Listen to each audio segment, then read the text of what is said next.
Lep pozdrav iz studia Idrijskih novic. Gost današnjega športnega pogovora je Jože Kenk, predstavnik najstarejšega delujočega mountain bike kluba v Sloveniji, Mountain Bike kluba Črni Vrh. Lepo pozdravljeni v našem studiu. Lep pozdrav tudi vam. V vašem društvu imate kar precej tekmovalcev. Koliko jih je in odkje vse prihajajo? Mountain Bike klub Črni Vrh je bil ustanovljen leta 1991. Je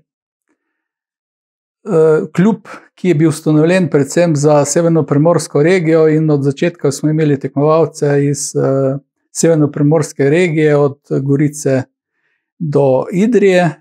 No, z leti se je ta situacija spreminjala, imeli smo tudi tekmovalce iz ljubljanske regije, pa tudi iz Koroške. No, v zadnjih letih pa je to predvsem klub idrijske občine.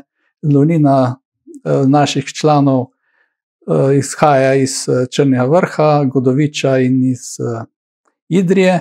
No, nekaj imamo pa tudi iz drugih krajev Slovenije, iz Žirov, Logatca in pa Vida Prešaka iz Koroške.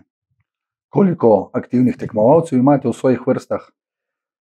No, za sezono 2020 imamo 58 tekmovalcev z licenco. Vseh članov v klubu pa imamo okoli 80. Ste gorsko-kolesarski klub, s katerimi oblikami kolesarstva se društvo ukvarja? No, mi smo se predvsem orientirali na panogo cross. To že od samega začetka. Dobro, seveda, v začetku je bilo gorsko kolesarstvo samo cross. Kasneje so se začele razvijati pa ostale panoge, to je downhill, 4 cross, eliminator pa enduro. No, mi smo, bi rekel, na nek način v svoji skoraj 30-letni zgodovini pokrivali vse panoge, ampak rdeča nit vsega delovanja je pa cross. Mislim, 90% naših tekmovalcev se ukvarja s crossom, preostalih 10% pa z ostalimi panogami gorskega kolesarstva. Kaj pa delovanje na področju cestnega kolesarjenja?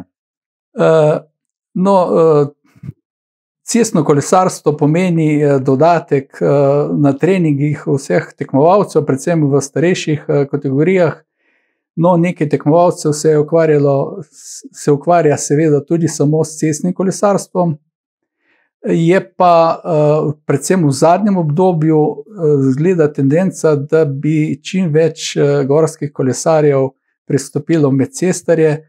Namreč na področju cestnega kolesarstva se trenutno dogaja, da nimajo nekih perspektivnih mladih tekmovalcev in po testiranjih, ki jih vršijo v sklopu Kolesarske zveze Slovenije, iz najmlajših kategorij se ugotavlja, da imajo najboljše fizične predispozicije gorski kolesarji in seveda cestarji z večjo finančno močjo, z večjimi sponzorji želijo pritegniti v svoje vrste te nadarjene tekmovalce iz gorskega kolesarstva.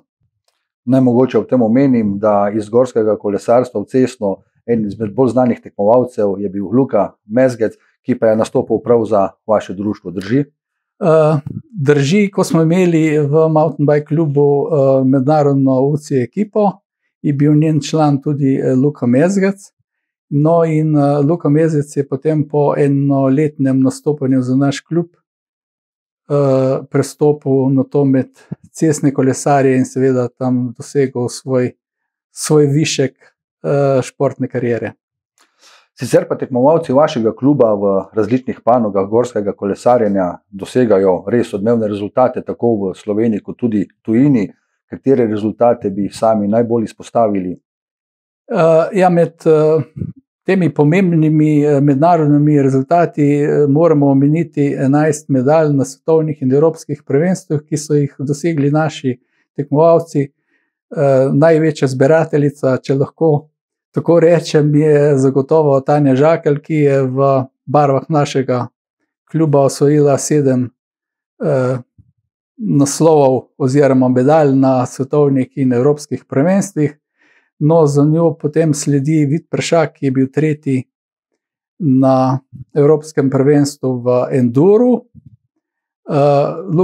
potem Robert Kordež med veterani na Evropskem prvenstvu in pa z 2 medaljami sledi pa Dejan Bratuš, ki se je ukvarjal predvsem s cestnim kolesarstvom, ki je bil s slovensko štafeto med amaterji zmagovalec na svetovnem prvenstvu, eno leto nazaj pa je osvojil 2. mesto. Seveda on trenutno ne nastopa več za barve našega kluba, želel si je nastopiti, da bi imel ekipo, pri nas je ni imel, tako da zdaj že 2 leti, oziroma zdaj bo že 2. leto, ko nastopa za kolesarski klub Tuš. Vsekakor so to zelo impresivni podatki. Oziroma mogoče sem pozabil še omeniti še ostale najpomembnejše mednarodne rezultate, to je zagotovo nastop Primoža Štrancarja na olimpijskih igrah v Sydneyju leta 2000, potem njegova zmaga v svetovnem pokalu v enduru med veterani, pa njegovo 3. mesto tudi na svetovnem pokalu v enduru in pa 8. mesto Matjaža Lozarja na Evropskem prvenstvu mladih v Gradcu. Vsekakor zelo impresivni podatki, ampak vaš klub prihaja iz Črnega Vrha nad Idrijo. Kako lahko v tako majhnem kraju nastane tako velik klub? Kje je recept za delovanje takega društva? Mogoče to vprašanje, ki ste ga vi postavili, ga nam postavljajo tudi drugi. Zakaj je ravno v Črnem Vrhu en najboljših gorskih kolesarskih klubov v Sloveniji in zakaj je tako uspešen? Verjetno je to sreča, da imamo v celem obdobju nekaj posameznikov, ki zadevo vlečejo naprej, če lahko temu tako rečem. Najprej je bil to Aleš Boškin pa Primož Štrancar. To je bila v bistvu prva generacija, druga generacija sta bile potem, smo višek dosegli s Tanjo Žakelj in z Nino Homovec. No, sedaj prihaja na površje 3. generacija, kjer so v bistvu najboljši naši tekmovalci Matevž Govekar, Jure Rus, Marcel Hladek, da omenim samo mogoče 3. No, recepti so pa mogoče 3. Prva zadeva je, da imamo vso obdobje delovanja kluba ločen del, poslovni del oziroma poslovni del od strokovnega dela. Druga zadeva je, da smo že od samega začetka ugotovili, da moramo imeti svoje predstavnike tako v odboru za gorsko kolesarstvo pri Kolesarski zvezi Slovenije, kakor tudi v predsedstvu. Kajti na začetku se nam je zgodilo, da je bil Aleš Boškin 11. na Evropskem prvenstvu v Metobefu v Franciji, pa čeprav je na Evropskem prvenstvu dosegel tak rezultat, ni šel na svetovno prvenstvo v Vail v Združene države Amerike, ker nismo imeli svojega predstavnika v najvišjih organih zveze. To je ena zadeva. Tretji element je pa to, da smo že od samega začetka ugotovili, da moramo financirati klub na 3 stebrih. To se pravi, en del je v bistvu glavni sponzor ali pa več glavnih sponzorjev, drugi steber so ostali sponzori, 3. steber je pa občina. To se pravi, da se ne bi zgodilo mogoče nekaj podobnega, kot se je zgodilo košarkarskemu klubu Idrija pred tolikimi leti, ker so odstopili glavni sponzorji, pa je zadeva razpadla. Tudi če nam spodleti mogoče eno leto en steber, še vedno lahko delujemo do 2 stebrih. Omenili ste ločevanje strokovnega dela, pa če se dotaknemo stroke, koliko trenerjev deluje v društvu? No, moram poudariti, recimo predvsem zadnje obdobje, mi smo imeli 4 leta nazaj, smo imeli redno zaposlenega trenerja, to je Matjaža Bodina, ki je bil sicer naš tekmovalec. Istočasno je, bi rekel, tudi študiral na fakulteti za šport in tukaj je združil, bi rekel, na eni strani prakso z teorijo in smo ga imeli zadnje 4 leta redno zaposlenega v klubu, s tem, da smo imeli del sofinanciranja strani Ministrstva za izobraževanje, znanost in šport. No, v letošnjem letu se je situacija spremenila, da se je Matjaž Budin zaposlil na Kolesarski zvezi Slovenije, vendar še vedno deluje v našem klubu. On je v bistvu vodja trenerskega štaba, imamo pa poleg njega še 2 do 3 trenerje. Glede na vse dosedanje dobre rezultate, kako kaže pa za prihodnost, se lahko obetamo, da nas bodo tekmovalci vašega društva še navduševali na teh tekmovanjih najvišje ravni, se kažejo te mladi upi? No, ta tretji rod, ki sedaj prihaja k vrhu, to se pravi najstarejši so zdaj v kategoriji U23, potem U19, U17, U15. Imamo srečo, da smo že zadnje 2 leti bili najboljši klub v Sloveniji v najmlajših kategorijah. To je znak strokovnega dela. Je pa res problem, mislim, kjer se srečujejo vse športne panoge v Sloveniji, da je osip, ko pridejo tekmovalci po mladinski kategoriji. Nekateri začnejo študirati v Ljubljani, pridejo tudi ljubezni in podobni drugi zadržki. Šport ni več na prvem mestu in nažalost je, bi rekel, osip. Dobro, tudi pri nas opažamo ta osip v teh kategorijah. Upam pa, mislim, da vse te generacije, ki prihajajo za njimi, da bojo vztrajale, da bomo dobili čez par let tudi, bi rekel, najboljše klubske tekmovalce v kategoriji elit. Namreč od Matjaža Budina teh generacij nimamo več.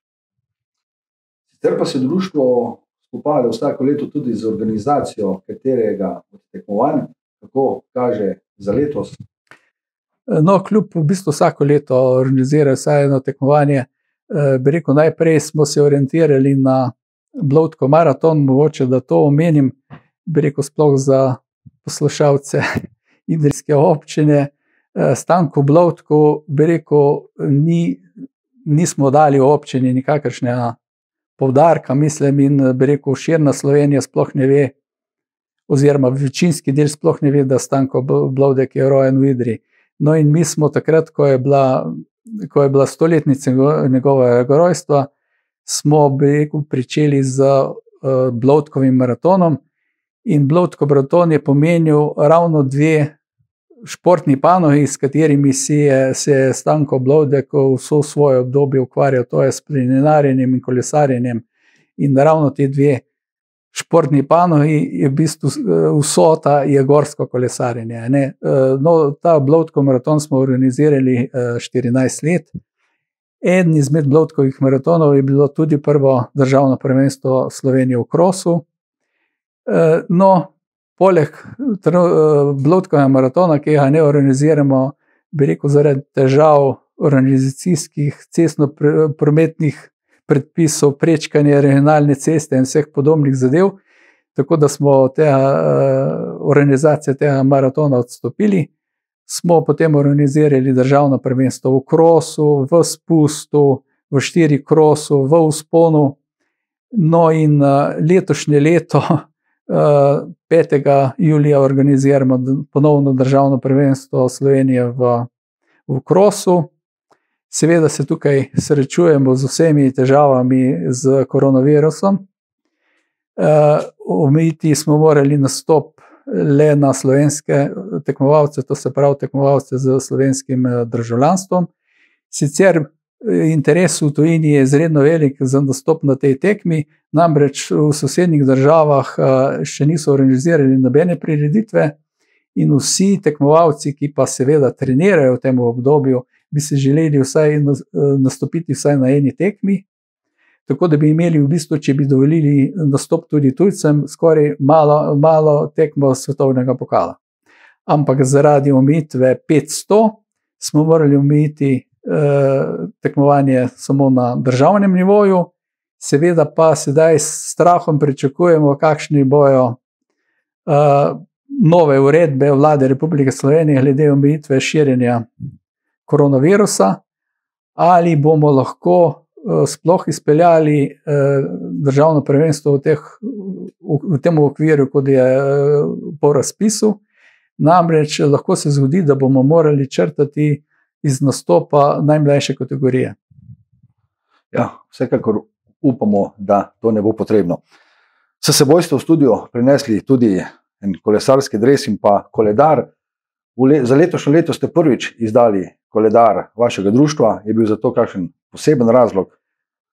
No, mislim, na upravnem odboru je padla ideja, da v tem letu izdelamo klubski koledar, v katerem prikažemo, bi rekel, klubsko delovanje preko celega leta. To se pravi, po posameznih mesecih naj bi pokazali, mislim, na katerih nastopih smo, to se pravi na domači prireditvi v Črnem Vrhu, na Evropskem prvenstvu mladih, na državnem prvenstvu, v ciklokrosu, ko sem tudi pozabil omeniti, mislim, da se tudi s to panogo ukvarjamo, ki je nadomestek, bi rekel, priprav v zimskem obdobju, in ciklokros je v bistvu neka mešanica med gorskim in cestnim kolesarstvom.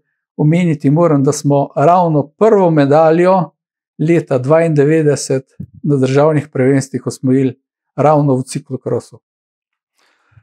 Ciljev za naprej torej ne manjka, izzivov je dovolj. Izzivov ne manjka, upam pa, da bomo dobili v klubskem vodstvu nove mlade moči, ki bodo nadaljevale to tradicijo, kajti verjetno se bom jaz po naslednjem letu poslovil od te funkcije in leto 2021, ko bomo imeli 30-letnico, bo tudi leto, v katerem bomo morali dobiti novega predsednika, ki bo vodil to črnovrško barko preko vseh hribov in dolin. Prihodnje leto, torej 30-letnica delovanja društva, pripravljate kaj posebnega ob tem jubileju? No, že pred parimi leti smo začeli s pripravo biltena, v katerem naj bi opisali delovanje kluba od 91. leta do 2020. No, v temu biltenu naj bi predstavili, bi rekel, poleg samega delovanja kluba tudi vse rezultate svetovnih in evropskih prvenstev vseh slovenskih tekmovalcev, ki so nastopili na teh prvenstvih. Po drugi strani bi pa v tem biltenu radi tudi predstavili, kako je sploh nastalo gorsko kolesarstvo v Sloveniji, ker namreč do sedaj, mislim, kar je na spletni strani Kolesarske zveze Slovenije, v bistvu niso pravi podatki. Radi bi predstavili, kdo so bili prvi začetniki. No, prvi začetniki, lahko to omenim, so bili taborniki, slovenski taborniki, no, in mi smo se zanimivo že v tistem obdobju priključili Taborniški zvezi Slovenije, seveda skozi turistično društvo Črni Vrh. Kasneje pa smo ugotovili, da je nivo prireditve in pa seveda tudi tekmovalci ne sodijo pod turistično društvo, in smo takrat ustanovili Mountain Bike Klub Črni Vrh. No, ideja za gorsko kolesarstvo v Črnem Vrhu, pa mogoče še naj to omenim, ko smo bili predstavniki organizacijskega odbora Trnovskega maratona v Predacu ob prireditvi Marčelonge, smo na oglasni deski videli takrat rezultate prvega državnega prvenstva Italije v krosu. No, in takrat smo prišli na idejo, da bi tudi v Črnem Vrhu glede na zelene zime organizirali prireditev z gorskimi kolesi, ki ni odvisna od vremenskih razmer. No, in to so v bistvu prvi zametki gorskega kolesarstva v Sloveniji. Seveda potem pa je prišla tudi pobuda strani Taborniške zveze Slovenije in v bistvu te dve stvari so dobile skupno idejo in gorsko kolesarstvo v Sloveniji se je pričelo. Jože Kenk, najlepša hvala, da ste bili gost naše oddaje. Hvala tudi vam. Vam, dragi gledalci, pa hvala za pozornost in vabljeni k ogledu naslednjih oddaj.